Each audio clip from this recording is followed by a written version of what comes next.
Another busy week in Texas politics. Let's get the headlines from our panel, and we'll start first with Dallas Morning News reporter Philip Jankowski. Trump's tariff trade war turns to turmoil. Harvey Kronberg with the Quorum Report. What's your headline? With likely vacancies at Comptroller and AG, 2026 musical chairs begins in earnest. Patrick Svitek with the Washington Post. Give me a headline for the week. Trump goes all out on tariffs. Possibly the biggest story of the week is the AP report that the Biden administration, Department of Justice, declined to prosecute Attorney General Ken Paxton. Harvey, what's your take on this? It's somewhat of a surprise, isn't it? Well, it certainly takes off what could have been a primary obstacle. It appears that, let's just say Democrats have been very critical of the Merrick Garland DOJ in terms of their timidity and slowness to act. And it didn't. Local prosecutors thought they had a winnable case, but when it got moved to their public integrity unit, they didn't think they could get a conviction, and so they pulled it down. We don't really have many more details than that, but it certainly opens the door, and the Attorney General certainly sounds like he's ready to take action. Yeah, because it will be a fly in the ointment, but I probably wouldn't put it much more beyond that. I mean, it's going to be, they're asking for nearly $7 million, and there's still some court hearings to be had there. But I think the scrapping of the Department of Justice investigation into him is actually something that he can definitely use to his advantage, not just avoiding an obstacle, but really sort of playing off of that. This, Biden DOJ was overzealous, deep state kind of sort of stuff, and saying that, he brushed it off and meanwhile Cornyn needled him about that. So I could see him using it to his advantage. I don't know if it was the end that I was expecting, but just to play off of what everyone else said, I mean, this gives Paxton a pretty powerful political talking point, at least in the context of a Republican primary, which is that even the Biden DOJ, which has allegedly weaponized the federal government to such extreme lengths, declined to pursue this case against me. And that's probably, for most Republican primary voters, that's probably enough. Thursday, the House Public Education Committee moved forward school funding and school choice legislation. Philip, you wrote an article about this, but more from a homeschooler's perspective. Do they feel like that their backs are being pushed against the wall? I don't know about backs pushed against the wall, but I just thought it would presented a sort of an interesting choice that homeschoolers might be facing if this legislation makes it over the finish line in its current form. And that's really that kind of generalization about homeschoolers is that they're leery of government intervention. They chose to take their kids, or chose to not have their kids educated in public schools because they want to have really full control over their education. If under the current version, they decide to take a education savings account to the tune of roughly about $2,000, they'd have to take standardized tests for the first time. And so obviously they're opposed to that. And it kind of creates this, to me, a very interesting question that they face. How much money will they take to be subjected to norm reference assessments? Lieutenant Governor Dan Patrick made a State of the Session briefing on Thursday saying that he and Speaker Burrows were singing from the same songbook, but he still expressed that he has some concerns about how things are going on the House side, a little slow. Harvey, are you seeing any signs that there's a breakup happening with the big three? Well, let's start with the proposition that the Speaker was actively campaigned against by the Lieutenant Governor, Dan Patrick. And in a passive-aggressive fashion, he was also campaigned against by Greg Abbott. So he has no illusion about his presumptive allies. His mission essentially is to take some of the heat off of the Texas House, but he was partially elected not to be a surrogate for Dan Patrick. So the Lieutenant Governor has 40 supposed priority pieces of legislation that have come out of the Senate. If a dozen or 15 of those actually make it to the floor, he should call it a win. But he has a long history of trying to undermine speakers, trying to stampede the House, and this is going to be a test for Dustin Burrows coming up shortly. While school choice was being discussed here in Texas and D.C., a different type of education issue was going on. President Trump, his education department, sending letters to all public school districts across the country saying they had 10 days to certify that they do not have any DEI program. Patrick, that's an interesting take on that. Yeah, there is no buzz at this point because it's not a surprise at all that the Trump administration is trying to, root out what it sees as DEI at every level of government, and it's trying to utilize that throughout every agency, whether it's in the Department of Education, in the in the EPA, for example. I mean, there is a what I would describe as a whole of government approach to trying to get rid of what they deem as DEI. So that doesn't surprise me at all. We had some Hollywood stars under the Capitol Dome: Matthew McConaughey, Woody Harrelson, and the producer of the show 321. Hollywood stars came out under the Capitol Dome this week. Matthew McConaughey, Woody Harrelson, and the producer of the TV series The Chosen appeared before a Senate hearing endorsing a $500 million plan to attract movie makers to Texas. Harvey, this is interesting because it's being endorsed by Lieutenant Governor Dan Patrick, who is known for being a small government kind of guy. This is an about face for him. It's kind of a surprising about face because he's always resisted that. Apparently, Taylor Sheridan, kind of a landmark producer, writer, has been working on him for the last 6 or 7 months and persuaded him. But the sticking point is they don't want any of the money to go to films that don't promote Texas values, and that's a moving target. And it puts the governor or somebody in the administration responsible for essentially pre-clearing screenplays, et cetera. But I'm not sure it's going to pass in the House. It's obviously passed the Senate, but it certainly seems to have legs and, shall I say, star power. Yeah, the lieutenant governor in his State of the Session defended saying that it's an economic engine. It's a moving target there, isn't it, Patrick?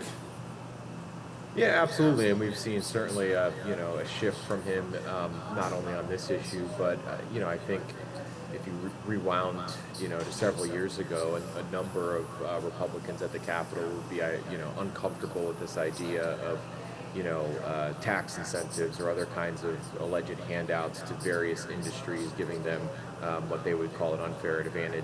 And so you've certainly seen a political shift here as well. Yeah, Philip, Patrick kind of used the moment as taking another shot at the House when he was asked, well, there are others in the House that don't like it and don't like the budget too. Well, I mean, there are folks, I think, in his own chamber that don't really like it as well.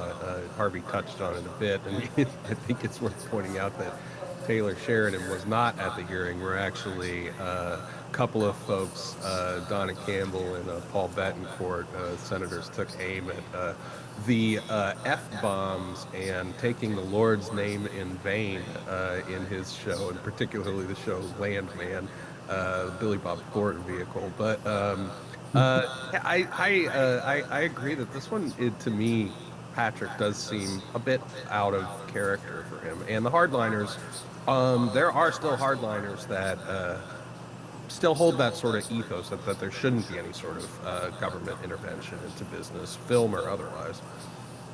Tuesday was Election Day in Florida and Wisconsin. Patrick, you wrote an analysis on those elections. How could what happened there apply in Texas?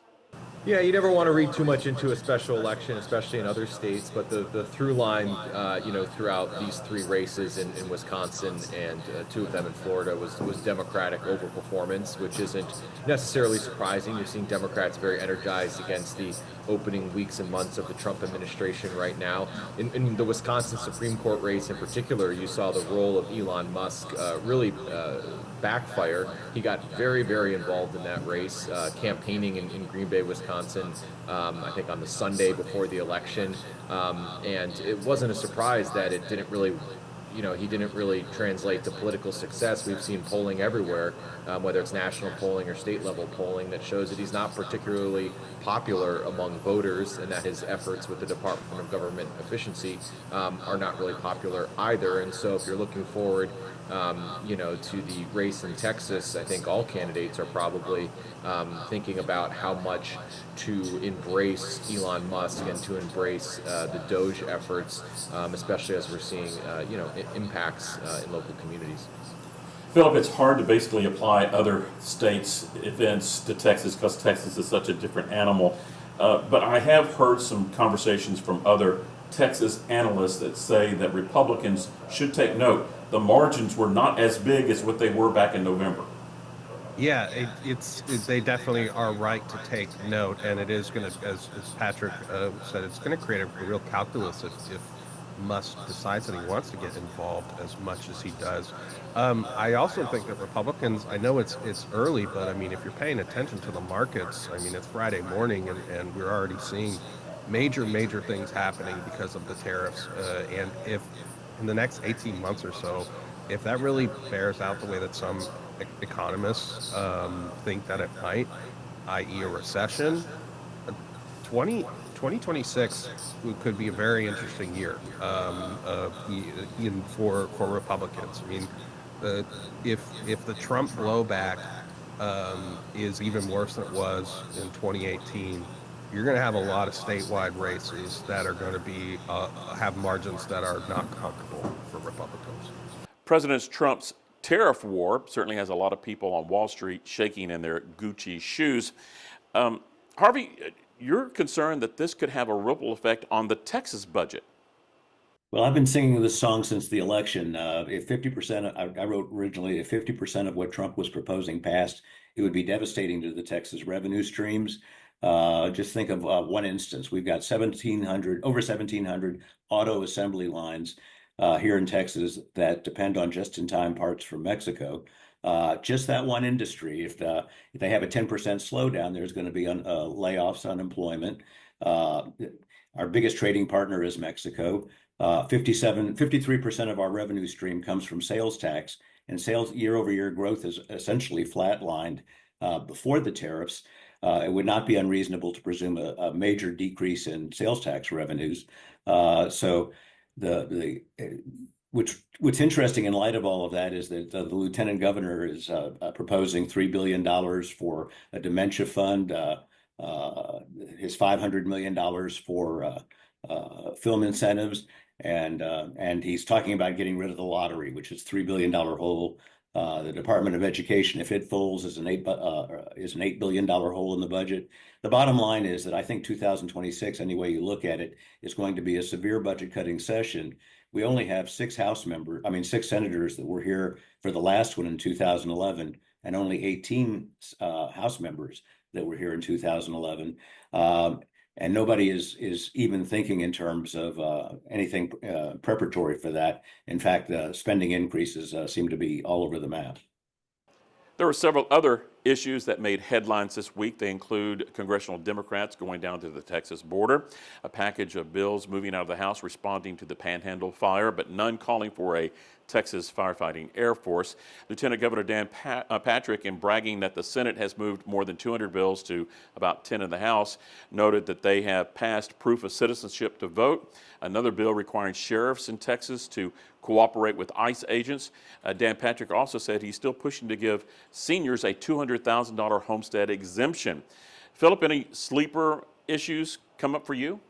Yeah, the one that I would like to point out is what I informally call the China ban, the China property ban, which had a hearing in the House and was very well attended by folks from North Texas and beyond in the Asian American Pacific Islander community. I'm hearing that there's going to be protests. That one kind of made it through the Senate without very much, reaction from the public, because I think it was seen as an inevitability, but it was killed in the House, and now it's a low number bill, which means it's a priority bill for the House, and so I think you might see some more demonstrations and just more being talked about that in the coming weeks. Harvey, what caught your attention? Well, the lieutenant governor has made banning THC and THC style products a high priority, and he says that if he doesn't pass, if his prohibitions don't pass, he'll force us into a special session. They had a Senate here. Obviously, it passed through the Senate. It's a rubber stamp, but it's set for a hearing on Monday in the House. But what's really interesting about that is if you follow Dan Patrick on Twitter. Normally, he had a recent rant, for instance, against Dave Phelan and the money that was spent on the impeachment. Normally, Twitter followers would be saying Phelan's a rhino, the House is run by Democrats, all of the typical stuff that you would expect. Instead, it's virtually every post was opposing his position on THC and calling him out on that. It's frankly the first time I've ever seen the lieutenant governor out of sync with his base, but the base very strongly supports regulation and very strongly opposes prohibition. Patrick, any Texas curveballs on Capitol Hill for you this week? I'll go back to what Phil was talking about with the foreign-owned land ban, which is interesting because I think in other states and nationally you've seen even bipartisan support for that, but in Texas, just because of how massive physically Texas is and how massive the Texas economy is, I think there's a lot more nuance around the issue. You mentioned the people that are showing up at the hearing and talking about some very specific concerns, and so that's an issue where yes, there's momentum, Republican momentum on that, at least in Texas, but I think it's a more complex and nuanced debate than maybe we've seen in other states that just simply don't have as much land and don't have as large of an economy as Texas. You can catch our full discussion on the Fox 7 Austin YouTube page and also on Fox Local. But let's wrap up things with one final word for the week, and we'll begin with Harvey. What's your word? Overwhelmingly, it is tariffs. Patrick, give me your word. I'll say penguins because I'm thinking of those penguins on that island that got subjected to the Trump tariff, even though they're in a very remote location. And Philip, what's your word? I can't beat that, but I'll say retaliation. And that is This Week in Texas Politics.